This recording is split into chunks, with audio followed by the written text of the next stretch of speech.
Hello again. I'm working on trying to get better at improvising over Bye Bye Blackbird. So just a couple of basic ideas. It's not going to be anything note for note. It's just going to be a couple of concepts you can apply if you choose to on improvising on Bye Bye Blackbird. First chord is F major 7. So rather than play an arpeggio for an F major 7, rather than just do that, we're going to take the arpeggio, excuse me, take the arpeggio that's starting on the third of the F major 7. So F major 7 has F, A, C, and E. Those are the chord tones. Start on A, and we're going to do an A minor 7. Just sliding into the 8 to start it out.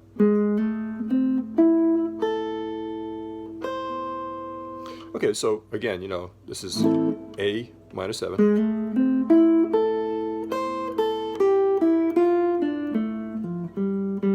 So just in terms of a thought process, we're ascending with the A minor 7 arpeggio, and then thinking in terms of like an F major scale or F major 6 arpeggio coming down. The scale would be, of course, trying to make it not sound like a scale, trying to make it sound musical, which is always the challenge. So here we go. Now I'm moving into an F6. So that's an F6 chord right there. Kind of using the chord shape for that F6 chord.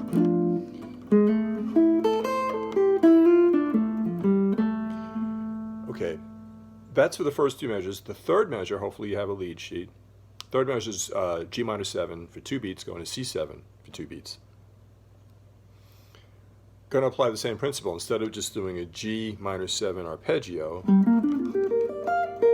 which is good to know, we're going to actually move up to the third of the chords. So G minor 7 is G, B flat, D, and F. We're going to go to the B flat and play a B flat major 7 arpeggio.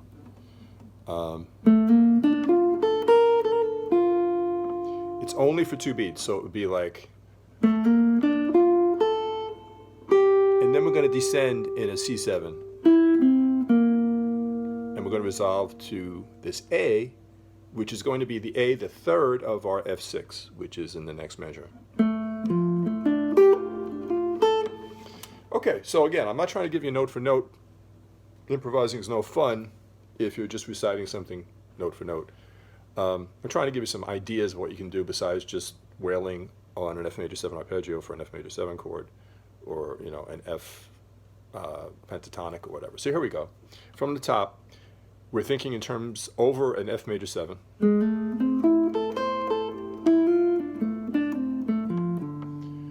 Okay, that's the first two measures. Then we go to a 2-5-1 in F. The G minor 7 for 2 beats. Okay, so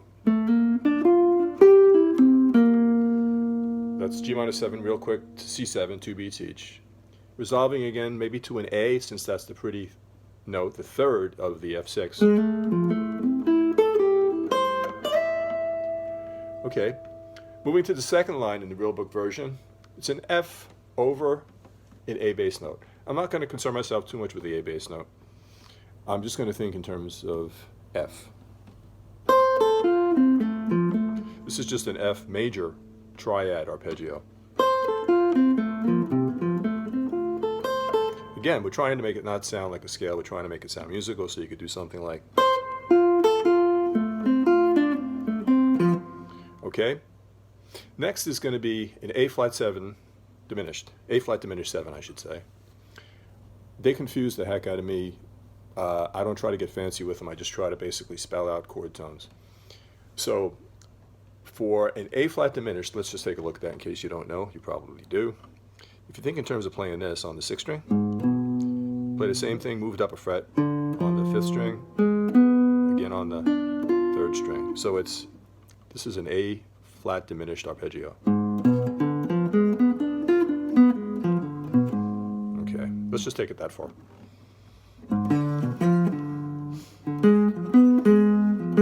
Okay, that's for one measure. Now we're into the quick 2-5 again. G minor 7 2 beats, C7 2 beats. We're not going to the one chord this time. Okay, so let's just do the similar thing. For the G minor 7 for 2 beats, think of B flat major 7. Thinking then 2 beats on C7. So here is what I'm playing over G minor 7. Here's what I'm playing over C minor 7. Okay, now we're going to go to this descending thing. Again, it's kind of like, it's just that each of those is lasting a measure. 1, 2, 3, 4, 2, 3, 4, right? So it's kind of long. Here's a little idea you can steal. It's just a simple thing. So I want to hit each one of those notes. I want to hit the G, first measure. I want to hit the G flat in the second measure, the F and the E, right? So here we go. Okay, let me try that again.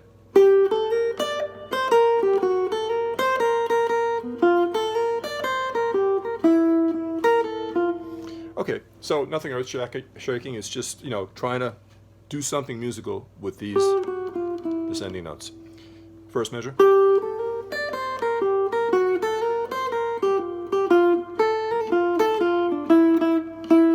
Okay, that takes up a whole line, 4 measures, and then we're into the next measure, which is a full measure of G minor 7. Okay, so we can do.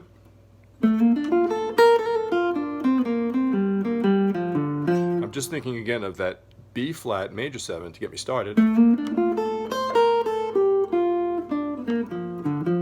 Now you can think of the chord, G minor 7, just spell out the chord tones. Going to a C7. What this is, I'm thinking of this chord shape, which we used in the chord melody. A7 moved up to C7.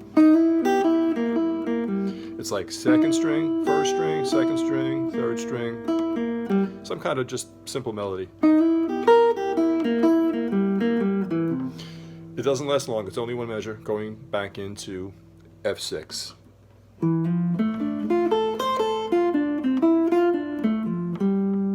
Now, for the F7, an obvious thing to do would just be to use an F7 arpeggio, so let's just take a look at that. Try not to start on the root of whatever the chord is. Try to start on the 7th, or start on the 3rd, or maybe the 5th, or the 6th, or a 9th. So what I'm going to do here is I'm going to think in terms of an F7 arpeggio, but I'm not going to start on the root. I'm going to start on the flat 7.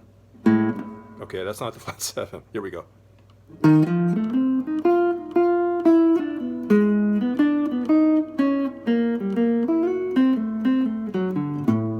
Okay, so all this is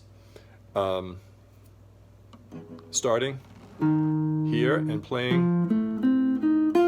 an F7 arpeggio. Now it moves down 1 fret, which is kind of convenient, to E7.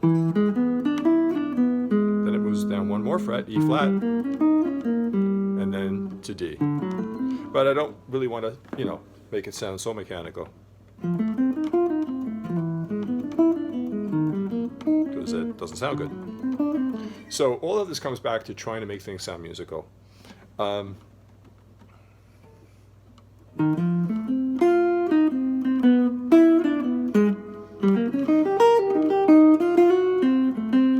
So to get out of the rut for that last chord, the D7, instead of just going down another fret, I went to this, which is again using the chord shape that we used in the chord melody. I just like the way that sounds, because it kind of starts on the 3rd of the chord, the F sharp. And okay, so whatever. Now we're back to the next measure, which is G minor 7. It's actually for 2 measures.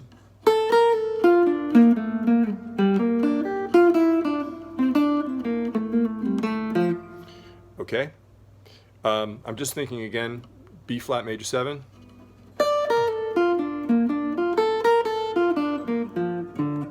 So, you know, again, you can use the chord shape. That's using the notes in this chord. Okay, then we go to a G minor 7 flat 5. So for G minor 7 flat 5, we can do something starting. Actually, let's just spell out. It's kind of a difficult chord, G minor 7 flat 5. Let's just spell out the arpeggio in case you don't know it. So I'm going to go G, B flat, D flat, F. So those are the notes in a G minor 7 flat 5. G, B flat, D flat, and F. Keep it going. G, B flat, D flat, and F. Whole thing looks like this.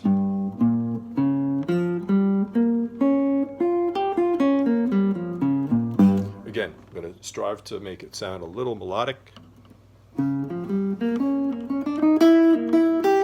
This is the C7. So what happens here is it goes from G minor 7 flat 5 to C7.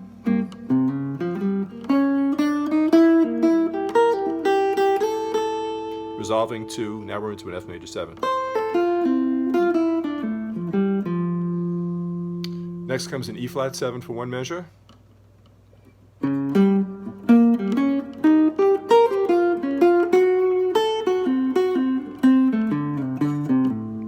So as you can see, I overuse this chord shape because I'm just spelling out those notes. Okay, then we go to, that's one measure of E flat 7, one measure of D7. Now we're going to go to a measure and a half of G minor 7. So just to get away from the B flat major 7 that I keep using over our underlying G minor chord, I'm just going to do basically a little lick on G minor 7.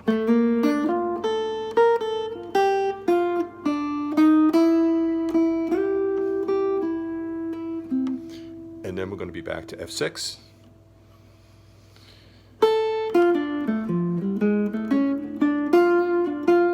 And now if we do the turnaround, because we're going to continue the tune, you know, one of the ways to play the turnaround, 2 beats on G minor 7, 2 beats on C7 would be this.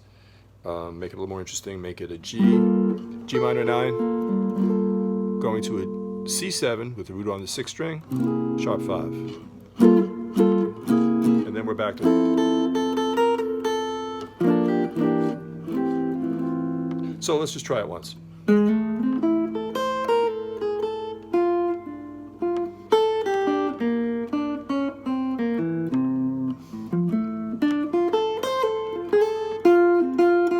I'm used to having Mr. Sunny Bass playing my bass, so I'm losing my timing here. But again, right where we are, the A flat diminished 7,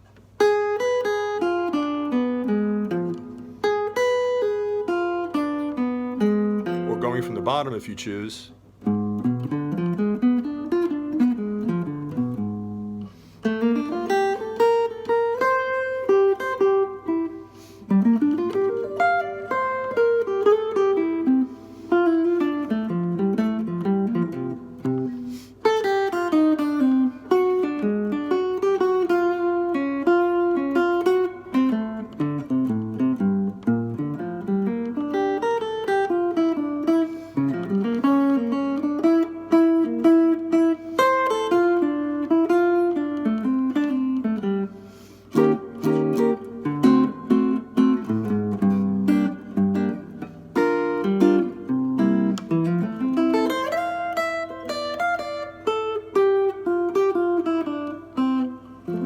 Okay, hope that's helpful. I hope it's something that you weren't already aware of.